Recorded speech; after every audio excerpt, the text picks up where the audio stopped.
The Signalman. "Halloa! Below there!" When he heard a voice thus calling to him, he was standing at the door of his box, with a flag in his hand, furled round its short pole. One would have thought, considering the nature of the ground, that he could not have doubted from what quarter the voice came, but instead of looking up to where I stood, on the top of the steep cutting nearly over his head, he turned himself about and looked down the line. There was something remarkable in his manner of doing so, though I could not have said for my life what. But I know it was remarkable enough to attract my notice, even though his figure was foreshortened and foreshadowed down in the deep trench, and mine was high above him, so steeped in the glow of an angry sunset that I had shaded my eyes with my hand before I saw him at all. "Halloa! Below!" From looking down the line, he turned himself about again, and, raising his eyes, saw my figure high above him. "Is there any path by which I can come down and speak to you?" He looked up at me without replying, and I looked down at him without pressing him too soon with a repetition of my idle question. Just then there came a vague vibration in the earth and air, quickly changing into a violent pulsation, and an oncoming rush that caused me to start back, as though it had forced to draw me down. When such vapour as rose to my height from this rapid train had passed me, and was skimming away over the landscape, I looked down again, and saw him refurling the flag he had shown while the train went by. I repeated my inquiry. After a pause, during which he seemed to regard me with fixed attention, he motioned with his rolled-up flag towards a point on my level, some 200 or 300 yards distant.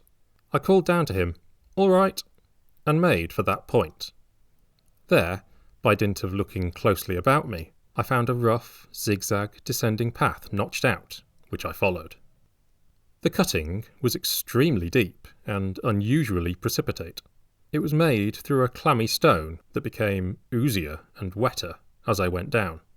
For these reasons, I found the way long enough to give me time to recall a singular air of reluctance or compulsion with which he had pointed out the path. When I came down low enough upon the zigzag descent to see him again, I saw that he was standing between the rails on the way by which the train had lately passed, in an attitude as if he were waiting for me to appear. He had his left hand at his chin, and that left elbow rested on his right hand, crossed over his breast. His attitude was one of such expectation and watchfulness that I stopped a moment, wondering at it. I resumed my downward way, and, stepping out upon the level of the railroad, and drawing nearer to him, saw that he was a dark, sallow man, with a dark beard and rather heavy eyebrows. His post was in as solitary and dismal a place as ever I saw. On either side, a dripping wet wall of jagged stone, excluding all view but a strip of sky, the perspective one way only a crooked prolongation of this great dungeon, the shorter perspective in the other direction, terminating in a gloomy red light, and the gloomier entrance to a black tunnel, in whose massive architecture there was a barbarous, depressing, and forbidding air. So little sunlight ever found its way to this spot that it had an earthy, deadly smell, and so much cold wind rushed through it that it struck chill to me as if I had left the natural world. Before he stirred, I was near enough to him to have touched him. Not even then removing his eyes from mine, he stepped back one step and lifted his hand. "This was a lonesome post to occupy," I said, "and it had riveted my attention when I looked down from up yonder. A visitor was a rarity, I should suppose. Not an unwelcome rarity, I hoped." In me, he merely saw a man who had been shut up within narrow limits all his life, and who, being at last set free, had a newly awakened interest in these great works. To such purpose I spoke to him, but I am far from sure of the terms I used, for, besides that I am not happy in opening any conversation, there was something in the man that daunted me. He directed a most curious look towards the red light near the tunnel's mouth, and looked all about it, as if something were missing from it, and then looked at me. That light was part of his charge, was it not? He answered in a low voice, "Don't you know it is?" The monstrous thought came into my mind, as I perused the fixed eyes and the saturnine face, that this was a spirit, not a man. I have speculated since whether there may have been infection in his mind. In my turn, I stepped back. But in making the action, I detected in his eyes some latent fear of me. This put the monstrous thought to flight. "You look at me," I said, forcing a smile, "as if you had a dread of me." I was doubtful. He returned, "Whether I had seen you before." "Where?" He pointed to the red light he had looked at. "There," I said. Intently watchful of me, he replied, but without sound, "Yes." "My good fellow, what should I do there? However, be that as it may, I never was there, you may swear." "I think I may," he rejoined. "Yes, I am sure I may." His manner cleared, like my own. He replied to my remarks with readiness, and in well-chosen words. Had he much to do there? Yes, that was to say, he had enough responsibility to bear, but exactness and watchfulness were what was required of him, and of actual work, manual labour, he had next to none. To change that signal, to trim those lights, and to turn this iron handle now and then, was all he had to do under that head. Regarding those many long and lonely hours of which I seemed to make so much, he could only say that the routine of his life had shaped itself into that form, and he had grown used to it. He had taught himself a language down here, if only to know it by sight, and to have formed his own crude ideas of its pronunciation could be called learning it. He had worked at fractions and decimals, and tried a little algebra, but he was, and had been as a boy, a poor hand at figures. Was it necessary for him when on duty always to remain in that channel of damp air, and could he never rise into the sunshine from between those high stone walls? Why, that depended upon times and circumstances. Under some conditions there would be less upon the line than under others, and the same held good as to certain hours of the day and night. In bright weather he did choose occasions for getting a little above those lower shadows, but, being at all times liable to be called by his electric bell, and at such times listening for it with redoubled anxiety, the relief was less than I would suppose. He took me into his box, where there was a fire, a desk for an official book in which he had to make certain entries, a telegraphic instrument with its dial, face, and needles, and the little bell of which he had spoken. On my trusting that he would excuse the remark that he had been well educated, and, I hope I might say without offence, perhaps educated above that station, he observed that instances of slight incongruity in such wise would rarely be found wanting among large bodies of men, that he had heard it was so in workhouses, in the police force, even in that last desperate resource, the army, and that he knew it was so, more or less, in any great railway staff. He had been, when young, if I could believe it, sitting in that hut, he scarcely could, a student of natural philosophy, and had attended lectures, but he had run wild, misused his opportunities, gone down, and never risen again. He had no complaint to offer about that. He had made his bed, and he lay upon it. It was far too late to make another. All that I have here condensed, he said in a quiet manner, with his grave, dark regards divided between me and the fire. He threw in the word "sir" from time to time, and especially when he referred to his youth, as though to request me to understand that he claimed to be nothing but what I found him. He was several times interrupted by the little bell, and had to read off messages and send replies. Once he had to stand without the door and display a flag as a train passed, and make some verbal communication to the driver. In the discharge of his duties, I observed him to be remarkably exact and vigilant, breaking off his discourse at a syllable, and remaining silent until what he had to do was done.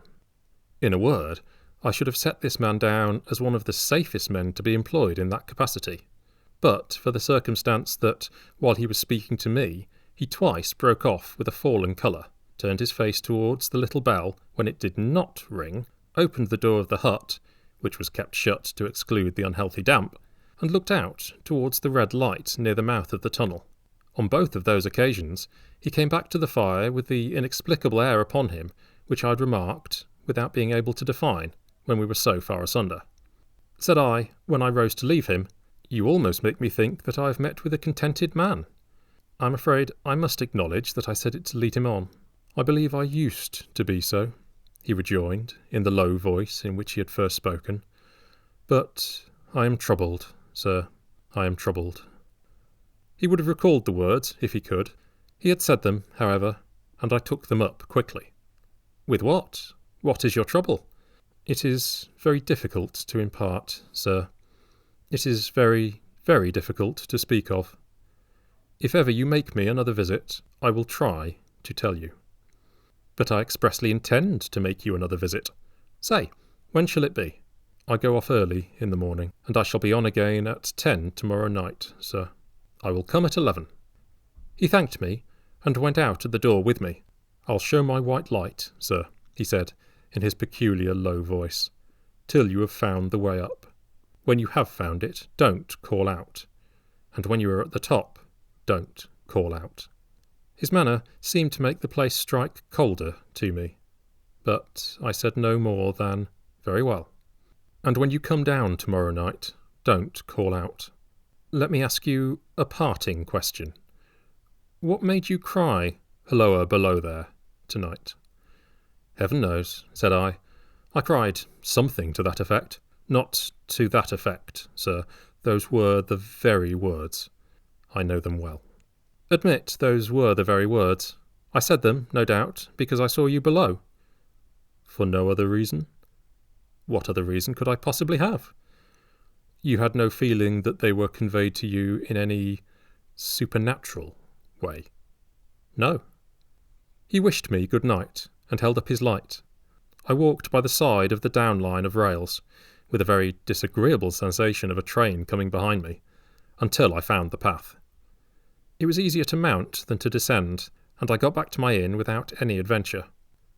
Punctual to my appointment, I placed my foot on the first notch of the zigzag next night, as the distant clocks were striking 11.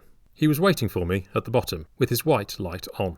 "I have not called out," I said, when we came close together. "May I speak now?" "By all means, sir." "Good night, then, and here's my hand." "Good night, sir, and here's mine." With that, we walked side by side to his box, entered it, closed the door, and sat down by the fire. "I have made up my mind, sir," he began, bending forward as soon as we were seated, and speaking in a tone but a little above a whisper, "that you shall not have to ask me twice what troubles me. I took you for someone else yesterday evening. That troubles me." "That mistake?" "No, that someone else." "Who is it?" "I don't know." "Like me?" "I don't know. I never saw the face. The left arm is across the face, and the right arm is waved, violently waved, this way." I followed his action with my eyes, and it was the action of an arm gesticulating, with the utmost passion and vehemence, "For God's sake, clear the way!" "One moonlight night," said the man, "I was sitting here when I heard a voice cry, 'Hulloa, below there!' I started up, looked from that door, and saw this someone else standing by the red light near the tunnel, waving as I just now showed you. The voice seemed hoarse with shouting, and it cried, 'Look out! Look out!' And then again, 'Hulloa, below there! Look out!'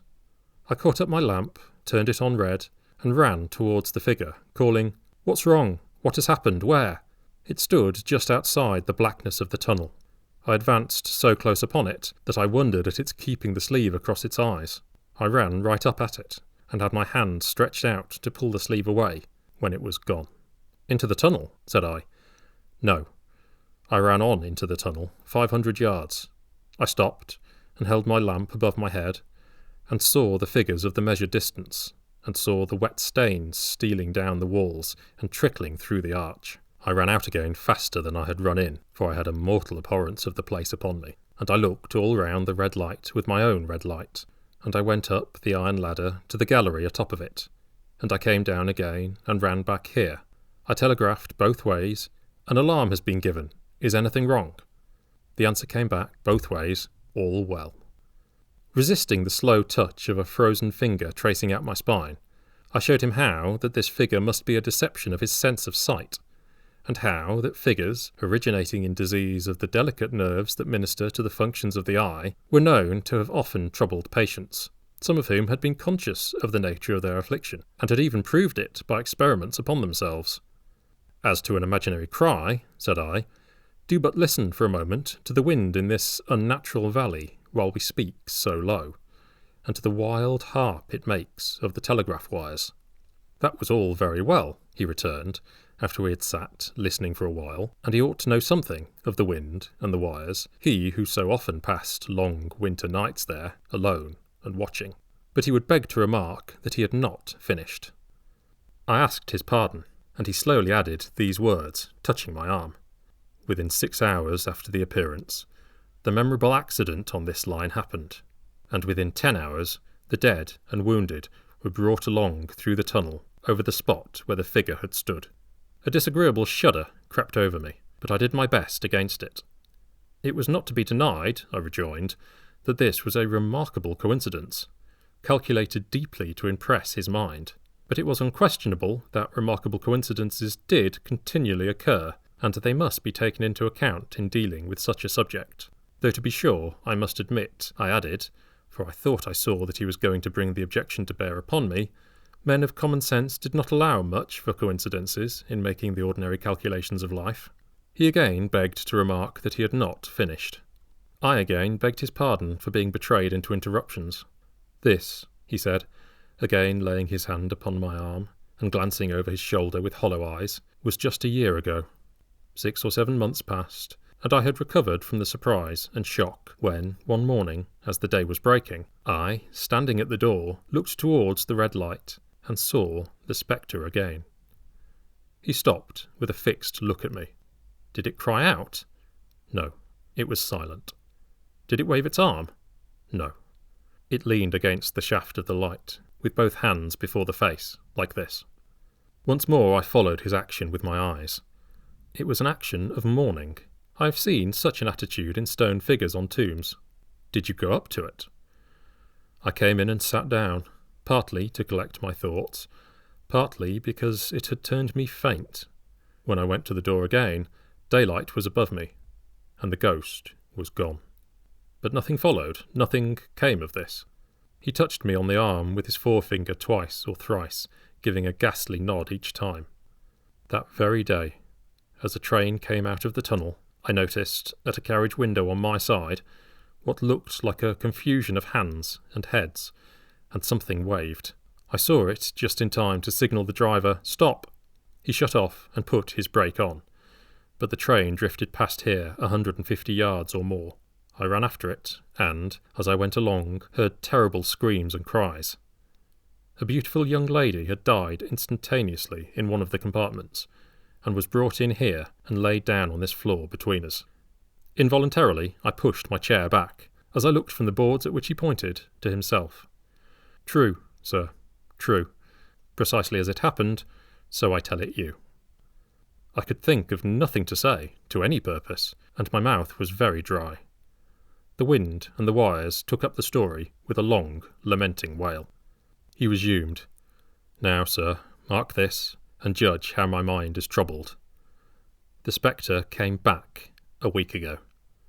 Ever since, it has been there, now and again, by fits and starts. At the light, at the danger light. What does it seem to do?" He repeated, if possible with increased passion and vehemence, that former gesticulation of, "For God's sake, clear the way!" Then he went on, "I have no peace or rest for it.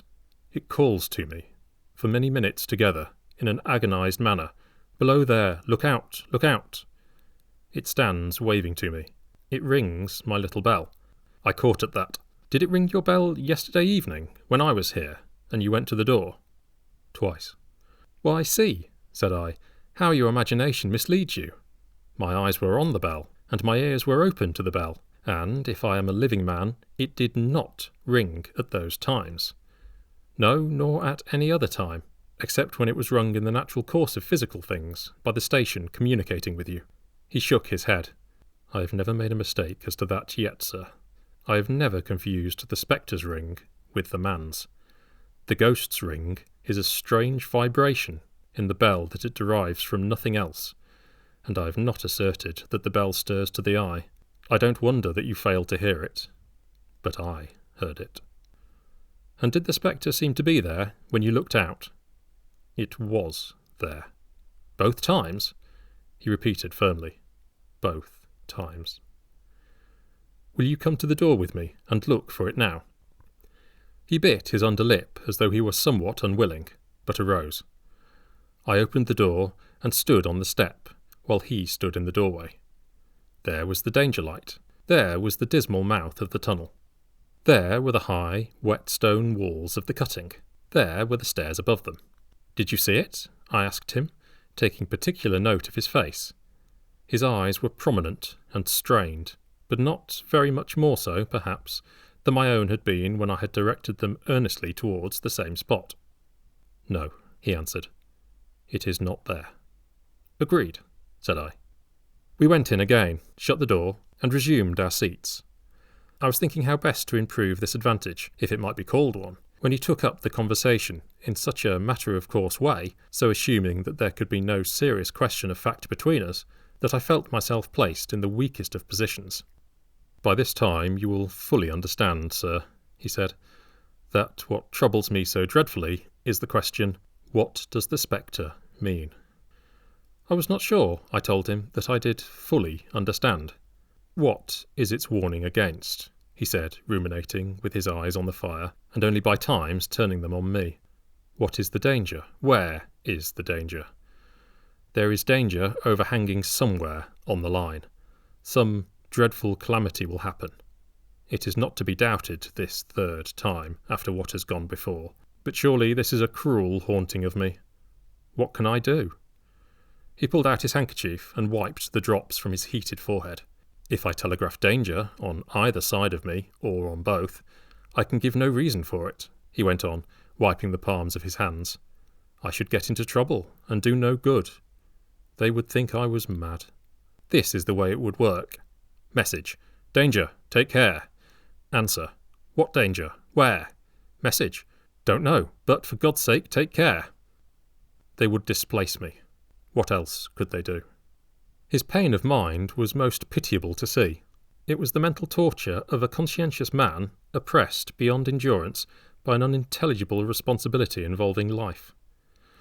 When it first stood under the danger light, he went on, putting his dark hair back from his head and drawing his hands outward across and across his temples in an extremity of feverish distress. Why not tell me where that accident was to happen, if it must happen? Why not tell me how it could be averted, if it could have been averted? When, on its second coming, it hid its face, why not tell me, instead, she is going to die? Let them keep her at home.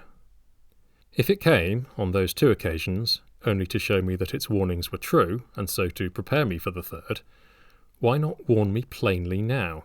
And I, Lord help me, a mere poor signalman on this solitary station. Why not go to somebody with credit to be believed, and power to act? When I saw him in this state, I saw that for the poor man's sake, as well as for the public safety, what I had to do for the time was to compose his mind.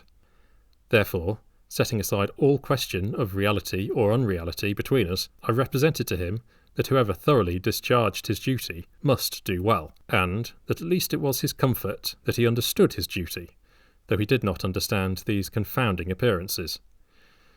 In this effort, I succeeded far better than in the attempt to reason him out of his conviction. He became calm. The occupations incidental to his post as the night advanced began to make larger demands on his attention, and I left him at 2 in the morning. I had offered to stay through the night, but he would not hear of it. That I more than once looked back at the red light as I attended the pathway, that I did not like the red light, and that I should have slept but poorly if my bed had been under it, I see no reason to conceal. Nor did I like the 2 sequences of the accident and the dead girl. I see no reason to conceal that either. But what ran most in my thoughts was the consideration how ought I to act, having become the recipient of this disclosure. I had proved the man to be intelligent, vigilant, painstaking, and exact. But how long might he remain so, in his state of mind? Though in a subordinate position, still he held a most important trust. And would I, for instance, like to stake my own life on the chances of his continuing to execute it with precision?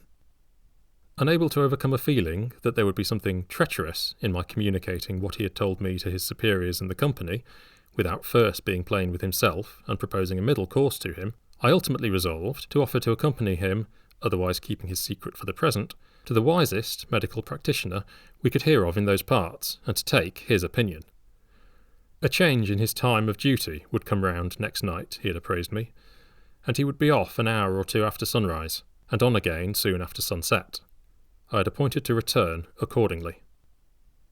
Next evening was a lovely evening, and I walked out early to enjoy it. The sun was not yet quite down when I traversed the field path near the top of the deep cutting. I would extend my walk for an hour, I said to myself, half an hour on and half an hour back, and it would then be time to go to my signalman's box. Before pursuing my stroll, I stepped to the brink and mechanically looked down from the point from which I had first seen him. I cannot describe the thrill that seized upon me when, close at the mouth of the tunnel, I saw the appearance of a man, with his left sleeve across his eyes, passionately waving his right arm.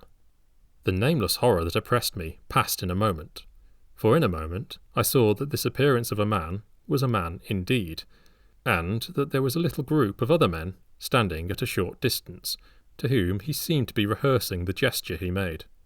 The danger light was not yet lighted. Against its shaft, a little low hut, entirely new to me, had been made of some wooden supports and tarpaulin. It looked no bigger than a bed. With an irresistible sense that something was wrong, with a flashing, self-reproachful fear that fatal mischief had come of my leaving the man there and causing no one to be sent to overlook or correct what he did, I descended the notched path with all the speed I could make. "What is the matter?" I asked the men. "Signalman killed this morning, sir." "Not the man belonging to that box?" "Yes, sir." "Not the man I know?" "You will recognise him, sir, if you knew him," said the man who spoke for the others, solemnly uncovering his own head and raising an end of the tarpaulin, "for his face is quite composed." "Oh, how did this happen? How did this happen?" I asked, turning from one to another as the hut closed in again. "He was cut down by an engine, sir. No man in England knew his work better, but somehow he was not clear of the outer rail. It was just at broad day. He had struck the light and had the lamp in his hand. As the engine came out of the tunnel, his back was towards her, and she cut him down. That man drove her, and was showing how it happened. Show the gentleman, Tom." The man, who wore a rough, dark dress, stepped back to his former place at the mouth of the tunnel. "Coming round the curve in the tunnel, sir," he said. "I saw him at the end, like as if I saw him down a perspective glass. There was no time to check speed, and I knew him to be very careful. As he didn't seem to take heed of the whistle, I shut it off when we were running down upon him, and called to him as loud as I could call." "What did you say?" "I said, 'Below there! Look out! Look out! For God's sake, clear the way!'" I started. It was a dreadful time, sir. I never left off calling to him. I put this arm before my eyes, not to see, and I waved this arm to the last. But it was no use." Without prolonging the narrative, to dwell on any one of its curious circumstances more than on any other, I may, in closing it, point out the coincidence that the warning of the engine driver included not only the words which the unfortunate signalman had repeated to me as haunting him, but also the words which I myself, not he, had attached, and that only in my own mind, to the gesticulation he had imitated.